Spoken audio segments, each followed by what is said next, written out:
Radio Cábula, medio libre de comunicación del colectivo 23 de septiembre.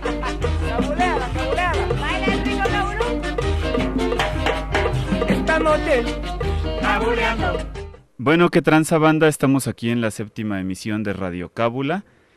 En esta ocasión nos acompañan, a mí, a mi alma, nos acompañan dos compas de Cime Azcapotzalco y de Boca Uno. Boca Uno.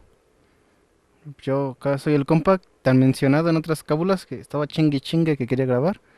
Ya al fin aquí me tienen. ¿Y qué onda? Yo soy de Cime Azcapotzalco, pues nada más. Hola. Hola. Entonces, esta ocasión vamos a hablar un poco del internado del Politécnico, cómo es que surge más o menos, cómo se desarrolla y finalmente su trágico cierre, ¿no? Entonces, bueno, de entrada hay que mencionar que el Politécnico surge como una reivindicación de las clases populares por la educación. No es una dádiva del Estado, ¿no? Como por ahí algunos de repente tienden a confundir. Sí lo crea, digamos, el Estado, o da como la luz verde y el presupuesto y la chingada, y dota de terrenos, pero finalmente es la propia banda de abajo la que va desarrollando al Politécnico y la que impulsa su construcción. Pues de hecho, cabe mencionar que el contraste, ¿no? que hay entre la educación que podría en ese entonces dar la UNAM con la educación que da el Politécnico. O sea, como surge el Politécnico es para dar precisamente educación a las clases populares. Por ejemplo, alguien que quiera o que se meta a estudiar, no sé, música o filosofía, pues es banda que realmente no necesita o no tiene tanto ese pedo económico como banda que se meta a estudiar al Politécnico, que son carreras técnicas, ¿no? Entonces así como que surge una especie de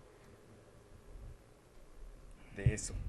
No sé. Eso que ustedes saben que nosotros no. Y que nos gusta. Ahorita vemos. Surge esa especie de qué, pero entonces acuérdate. No sé. Una especie de educación más especial, ¿no? A la banda politécnica que a los de la UNAM, ¿no? Que en su mayoría entraron burgueses o pequeños burgueses. Y se van a meter en un pedo con la banda de la UNAM. Pero no es por acá. Ustedes no. Para los... Es que sí, era acá como una educación, acá aristocrática, ¿no? Sí, de hecho, saludos para la banda de la UNAM, para los tres güeyes que nos escuchan y son de nuestra propia banda. Saludo para mamá, que ya puso la grabadora. Una valedora del SIX, de acá, de psicología, ¿no? Que no ha podido descargar las últimas cábulas y ella es de nuestras fieles radioescuchas y no las ha podido descargar. Se valió ya valió madre. ¿No se lo pierde cada semana? Ajá. Está pendiente no. No, entonces, o sea, sí, la neta sí, ¿no? La Real y Pontificia Universidad de México surge, ¿no? Incluso en la colonia y pues de ahí salía la clase política y hasta la fecha. Y el tipo de carreras también tiene que ver. O sea, ese proceso luego a ver si lo podemos explicar más chido, ¿no? En otros años que estemos atacando a la UNAM porque pues, luego lo toman por ahí. Para nada, o sea, vamos juntos, ¿no? Con los compas de la UNAM luchando hombro con hombro. Pero sí es cierto que los orígenes, o en esos momentos incluso la UNAM obtiene su autonomía precisamente como una forma del Estado ya no hacerse cargo de ella, y la gente de la UNAM para que ahí no entraran las clases trabajadoras, ¿no? En 1929, o sea, porque era tan de élite que, bueno, vienen los llamados gobiernos revolucionarios, estos güeyes dicen, pues aquí no van a entrar, ¿no? Ni madres que entran, vamos a ser autónomos y a deslindarnos, ¿no? Para no dar aquí educación socialista. Claro, sí había grupitos ahí grupos pequeños, que sí pugnaban porque se impartiera la educación socialista y el resto, ¿no? Entonces, con esa visión es que se crea el Politécnico, o sea, no tenemos una universidad que vaya a recibir a los hijos de obreros campesinos, entonces pues vamos a crear un instituto que finalmente se trata solo de las escuelas que ya andaban por ahí, ¿no? Funcionando, que precisamente eran proyectos de trabajadores que andaban por ahí y los aglutinan ya en una sola, le llaman la escuela politécnica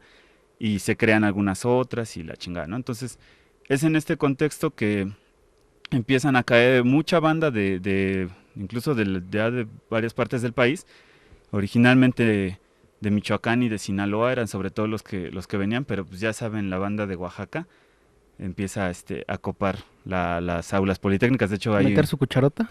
esos güeyes andan en todas partes. Saludos a la banda de Oaxaca. De hecho, hay un chiste que apenas me platicaron hace poco en Oaxaca, que cuando llega el primer hombre a la luna ya había una señora vendiendo tlayudas allá, ¿no? Entonces, pues bueno, pues, la banda de Oaxaca pues, tiene la necesidad, ¿no? También de moverse.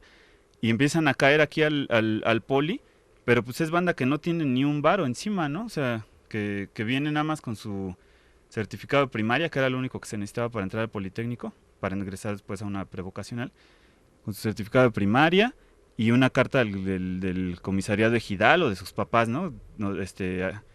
Para que constara que eran hijos de campesinos o de obreros. Entonces, pues no tienes la banda donde quedarse, con qué pagar un hospedaje, y se empieza a hacer una necesidad de eso, ¿no? El hospedaje y la alimentación. Existía un estadio en el casco de Santo Tomás, donde actualmente es el campo de las Águilas Blancas, el estadio Salvador Camino Díaz. Ahí se empieza a alojar la banda abajo de las gradas, ahí se empieza a quedar a dormir, y mucho ¿verdad? Se quedan ahí a dormir, y había un comedor muy cerca de la Secretaría de Salubridad, sobre Calzada de los Gallos, y ahí es donde la banda iba a comer. Pero bueno, ya luego no solo iban a comer, sino que se traían la comida ahí a los bajos de las gradas, donde ya habían establecido sus dormitorios. Se pasaba tanto frío de repente en la época invernal que los compas al amanecer se tiraban al sol, y así es como se calentaba, ¿no? Ya en la mañana. Dicen por ahí que es Juan de Dios Batis el que los veía y que decía, ustedes parecen iguanas, ¿no? Y tirados al sol y que la chingada.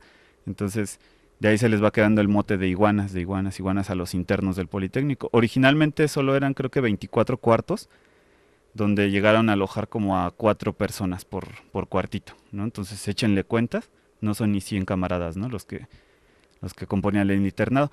Pero también hay que decir que el Politécnico tenía una de las federaciones de estudiantes más fuertes de aquel entonces y más combativas, muy similar a lo que ahora es la FEXUM, la Federación de Estudiantes Campesinos Socialistas de México, que aglutina a los estudiantes de las normales rurales. Entonces, los aglutina, luchan por la ampliación del internado, y se construyen unas barracas que son como casitas de cartón, en lo que actualmente es el SIX Santo Tomás, ¿no? Que anteriormente fue la Boca 3. En esas partes, en la esquina de Avenida de los Maestros y Calzada de los Gallos, en esa escuadra que forman esas dos calles, ahí se construyen estas casitas de cartón cerca del estadio, ¿no? Entonces, esas ya llegó a alojar en total, creo, como a 300 compas, ¿no? 300 internos ya había entre esos dos. Eso es por los años 40, ¿no? A principios mediados de los 40. A principios de los 40 se da una huelga. No sé si alguien recuerda los datos. No. ¿No? ¿No? Ajá, en los 42, en 41, 42, viene una huelga mediante la cual se pretendía desincorporar a las prevocacionales del Politécnico y a los institutos tecnológicos regionales.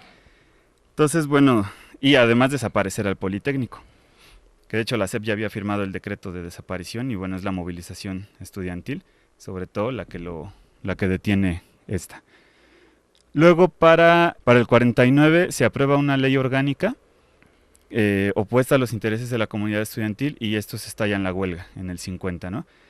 Por la aprobación de una ley orgánica que ellos mismos propusieron, y bueno, además parte de las exigencias era la construcción del internado, de un edificio ya para el internado, misma que se logra, y en 1952 aproximadamente se inaugura este edificio, ¿no? Algunos decían que parecía hotel de lujo, ¿no? Para la época, que es el edificio que actualmente alberga la Escuela Nacional de Ciencias Biológicas en el casco de Santo Tomás. Esos eran terrenos, si no baldíos, sí eran terrenos amplios, ¿no? Como ahora podemos encontrar en Zacatenco, por ahí todavía algunos terrenos grandes. Y se logra la construcción, ¿no? La federación, la FENET, es la que logra la construcción. Que también hay que aclarar, ¿no? Era una FENET democrática, combativa, de izquierda, no era lo que actualmente se conoce. ¿La porrizada FENET? Sí, Nel, o sea, se va porrizando precisamente a partir del cierre del internado del Politécnico. Ya para 68 tenían modos de actuar muy porriles, muy parecidos a los que actualmente tienen algunas organizaciones todavía que se dicen de izquierda dentro del Politécnico, ¿no? Una nada más, ¿no? Para que no digan, eso no es nada, entonces, es una nada más.